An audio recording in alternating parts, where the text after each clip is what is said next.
بسم اللہ الرحمن الرحیم۔ شروع کرتا ہوں اللہ کے بابرکت نام سے جو بڑا نہایت رحم کرنے والا ہے۔ یمن کے لوگ ستاروں کی پوجا کیا کرتے تھے اور مختلف ستاروں کی پوجا کرنے کے لیے انہوں نے بڑے بڑے عبادت خانے بنا رکھے تھے، اور رات کو وہ جہاں جا کر ستاروں کی پوجا کیا کرتے تھے۔ آہستہ آہستہ وہاں پر عیسائیت پھیلنے لگی اور بہت سارے لوگوں نے عیسائیت قبول کر لی۔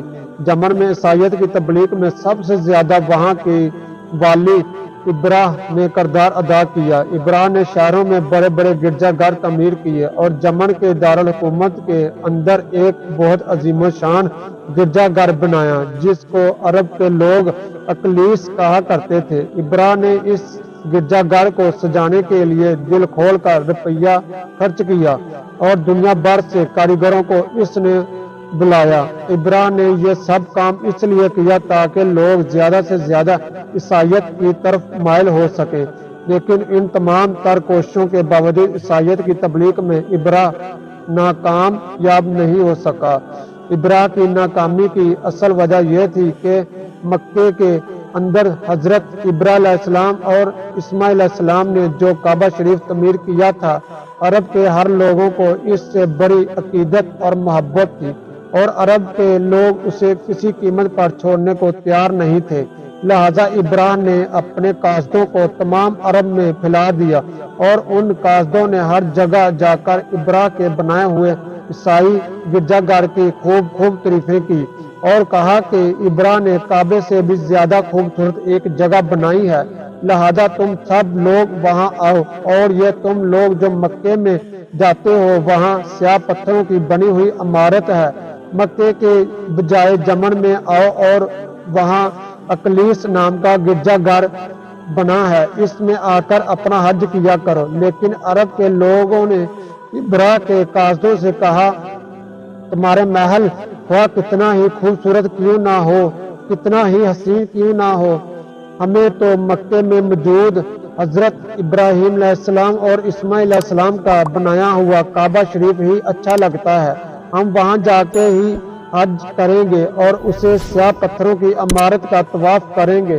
جب تمام قاصدوں نے ابراہ کو یہی بات بتائی تو ابراہ نے اپنے دل میں سوچا کہ اگر میں اس کعبے کو گرا دوں تو پھر عرب کے سارے لوگ ہمارے گرجے میں آنے لگیں گے۔ اسی دوران ایک ایسا واقعہ ہو گیا کہ جس نے جلتی پر تیل کا کام کیا، اور یہ کہ عرب چند لوگ سفر کر رہے تھے، راستے میں رات ہو گئی تو وہ لوگ اس گرجا گھر کے پڑوس میں ٹھہر گئے اور رات کا کھانا پکانے کے لیے آگ جلائی۔ اس دوران ان خدا کا کرنا یہ ہوا کہ اچانک آندھی آ گئی اور کوئی چنگیاری اڑ کر اس گرجا گھر میں چلی گئی اور اس نے اس گرجا گھر کو جلا ڈالا۔ ابراہ کو جب گرجا گھر کے جلنے کا معلوم ہوا تو وہ غصے سے پاگل ہو گیا۔ اس نے اپنی فوجوں کو مکے پر چڑھائی کا حکم دے دیا تاکہ تمام فوجیں تیار ہو جائیں تاکہ خانہ کعبے کو گرا دیا جائے۔ ابراہ لشکر لے کر مکے کی جانب روانہ ہو گیا۔ ابراہ کے ان جنگی تیاریوں کی خبر سارے عرب میں پھیل گئی اور حضرت ابراہیم علیہ السلام اور اسماعیل علیہ السلام کے پیروکاروں کی بڑی تعداد ابراہ کے سامنے آ گئی تاکہ خانہ کعبے کا دفاع کر سکے، مگر ابراہ کی فوج نے ان کو شکست دے دی یہاں تک کہ ابراہ مکے پہنچ گیا۔ جب ابراہ کا لشکر مکے پہنچا تو وہاں اس کے لشکر نے لوٹ مار شروع کر دی اور لوگوں کے مویشی بھیڑ بکریاں اور اونٹ چرا کر اپنے ساتھ لے گئے۔ ان اونٹوں میں حضرت عبد المطلب جو کہ ہمارے پیارے نبی صلی اللہ علیہ وسلم کے دادا جان ہیں، ان کے بھی 200 اونٹ شامل تھے۔ ابراہ نے ایک سفیر مکے کے لوگوں کے پاس بھیجا، اس نے آ کر لوگوں سے پوچھا، تمہارا سردار کون ہے؟ لوگوں نے حضرت عبد المطلب کی طرف اشارہ کیا۔ وہ حضرت عبد المطلب کے پاس آیا اور انہیں ابراہ کا پیغام پہنچایا کہ ابراہ ان سے جنگ کرنے نہیں آیا بلکہ خانہ کعبے کو گرانے آیا ہے، اس لیے اہل مکہ اگر اپنی جان اور مال کی خیر چاہتے ہیں تو ہم سے نہ لڑیں، کیونکہ اگر اہل مکہ نے ہم سے لڑنے کی کوشش کی تو آپ ہی نقصان میں ہوں گے۔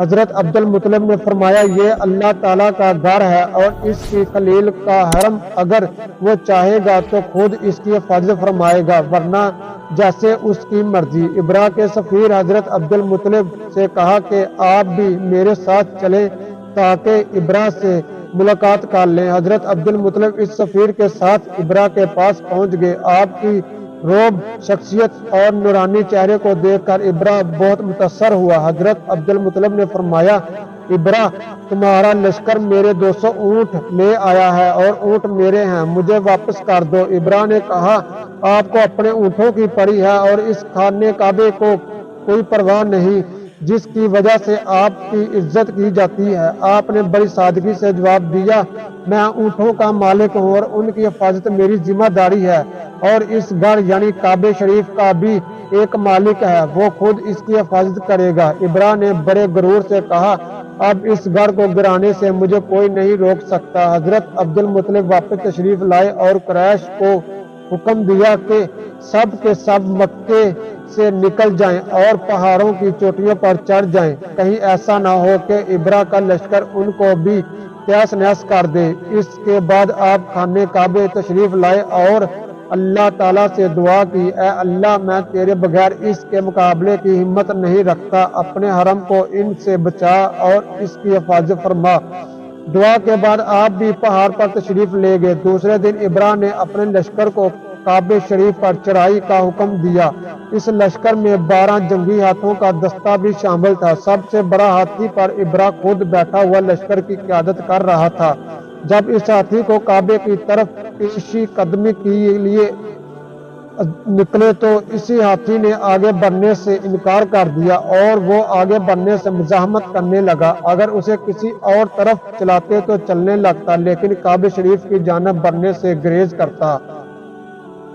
ابھی یہی صورتحال تھی کہ اچانک ایک طرف سے پرندوں کا ایک گول آتا دکھائی دیا۔ ان کے پنجوں میں چھوٹی چھوٹی کینکریاں تھیں اور چونچ میں بھی ایک ایک کینکری موجود تھی، اور یہ کینکری بڑی نہیں تھی بلکہ مسور کے دال کے برابر تھی۔ ہر سوار پر پرندہ ایک کینکری مارتا اور وہ کینکری اس کے لوہے کے کھول سے نکل کر زمین میں دھنس جاتی۔